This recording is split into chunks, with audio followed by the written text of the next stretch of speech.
Hello everyone. तो कैसे हैं आप लोग। आई होप कि आप सभी स्वस्थ होंगे, मस्त होंगे। गाइस आज के इस वीडियो में IT second year old trade वाले स्टूडेंट्स के लिए workshop calculation and science subject का ओरिजिनल क्वेश्चन पेपर यहाँ पे मैं डिस्कस करने वाला हूँ। जितने भी स्टूडेंट्स जो आईटी सेकेंड ईयर्स में हैं और चाहते हैं अपने आईटी एग्जाम्स की शानदार तैयारी करना, अच्छे अंकों के साथ अच्छा रिजल्ट हासिल करना, आज की इस क्लास को गाइस आप लोग एंड तक जरूर देखिएगा। और दोस्तों यदि आप लोग फर्स्ट टाइम हमारे यूट्यूब चैनल पे हैं तो इसे सब्सक्राइब करें, साथ ही साथ बेल आइकन के बटन को जरूर प्रेस करें ताकि सभी यूजफुल वीडियोस रेगुलर आप सभी तक पहुंच सके। तो गाइस स्टार्ट करते हैं आज का वीडियो। फर्स्ट क्वेश्चन है यहाँ पे ए की पावर m बटे ए की पावर n। ये देखिए आपका घातांक करने एक चैप्टर है जिसमें से क्वेश्चन आपसे पूछा गया है। जब देखिए यहाँ पे अगर आधार समान हो और घातें बटे में हो, यानी कि घातें जो है वो भाग में हो, ठीक है। ए की पावर m बटे ए की पावर n को हम ए की पावर m भाग ए की पावर n भी लिख सकते हैं। जब आधार समान हो और घातें अलग अलग हो और दोनों राशियां जो है भाग में हो तो वहां पे ए की पावर m माइनस n हो जाता है, यानी कि दोनों घात जो है वो माइनस हो जाती है।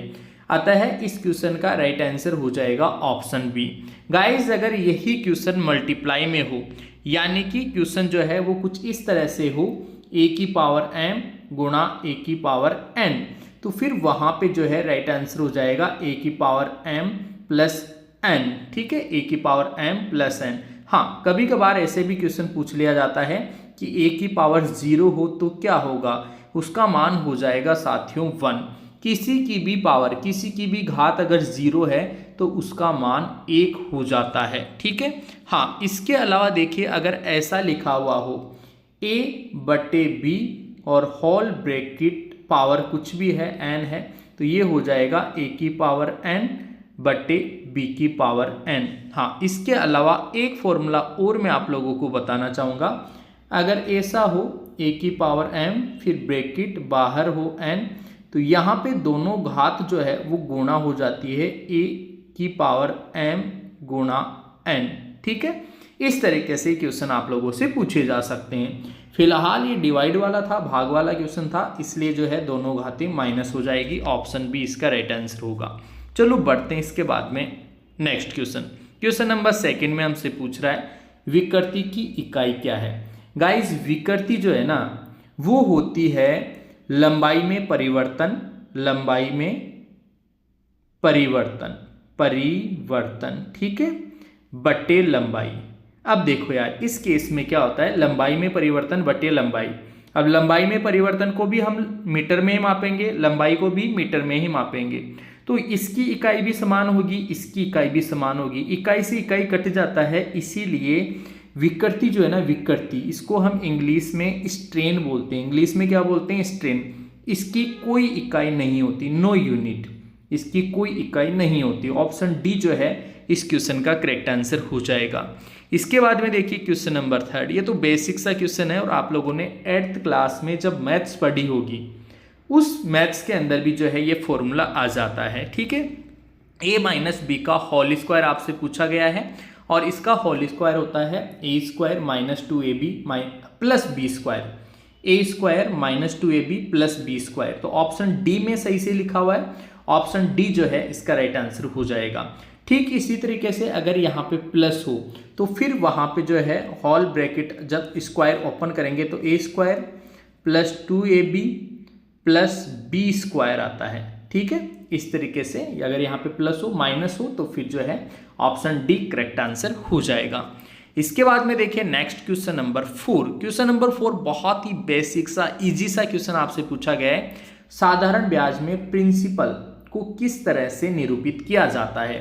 How the principal is denoted in simple interest calculation. Principal को देखो यार, साधारण ब्याज जब कैलकुलेट करते हैं तो एक तो क्या होता है, प्रिंसिपल होता है। प्रिंसिपल यानी कि मूलधन, मूलधन को हम पी से रिप्रेजेंट करते हैं, ठीक है।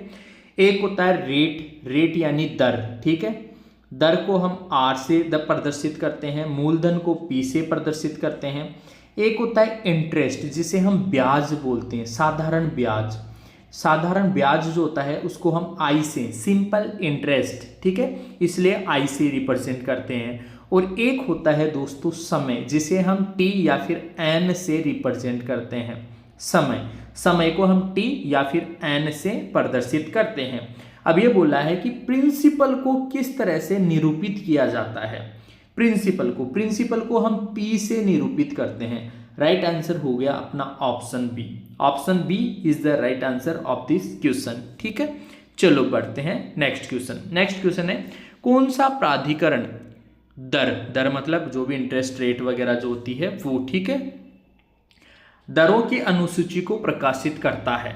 What is the name of booklet the rates of various terms are indicated. कौन सा प्राधिकरण दरों की अनुसूची को प्रकाशित करता है।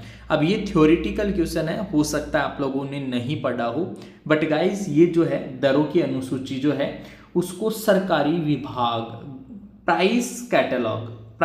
अब इस जो है प्राइस कैटलॉग मतलब समझते हो आप, अलग अलग दरें जो है वो प्रदर्शित करने वाला। तो प्राइस कैटलॉग जो है इसका राइट आंसर हो जाएगा ऑप्शन डी, सरकारी विभाग। ठीक है, ऑप्शन डी इस क्वेश्चन का करेक्ट आंसर हो जाएगा। इसके बाद में देखिए क्वेश्चन नंबर 6 में हमसे पूछा गया है लंबाई में परिवर्तन को किस संकेत से दर्शाया गया है। Which symbol is used to express change in length मतलब लंबाई में परिवर्तन। दोस्तों लंबाई में परिवर्तन को हम हमेशा DL से रिप्रेजेंट करते हैं। DL, ठीक है, DL। जैसे मान लो एक लंबाई है, ठीक है, कुछ इसमें थोड़ी सी और ऐड कर दिया आपने, तो ये जो छोटा हिस्सा है इसको DL से हम निरूपित करते हैं, DL से। ठीक है, लंबाई में परिवर्तन कोई भी चेंजेज है, या फिर आप इसको ऐसे समझ सकते हो, जैसे मान लो एक रबड़ है, ठीक है, उसको आपने खींचा तो जो रबड़ था उसकी लेंथ जो है, लंबाई जो है इतनी बढ़ गई, तो जो बड़ी है उसको हम DL से रिप्रेजेंट करते हैं। ये जो बड़ी है ना इसको DL से रिप्रेजेंट किया जाएगा। ठीक है, राइट आंसर हो गया ऑप्शन ए, करेक्ट आंसर हो गया ऑप्शन ए। तो गाइस आप सभी को पता होना चाहिए आपके वर्कशॉप कैलकुलेशन साइंस में टोटल 6 क्वेश्चन पूछे जाते हैं।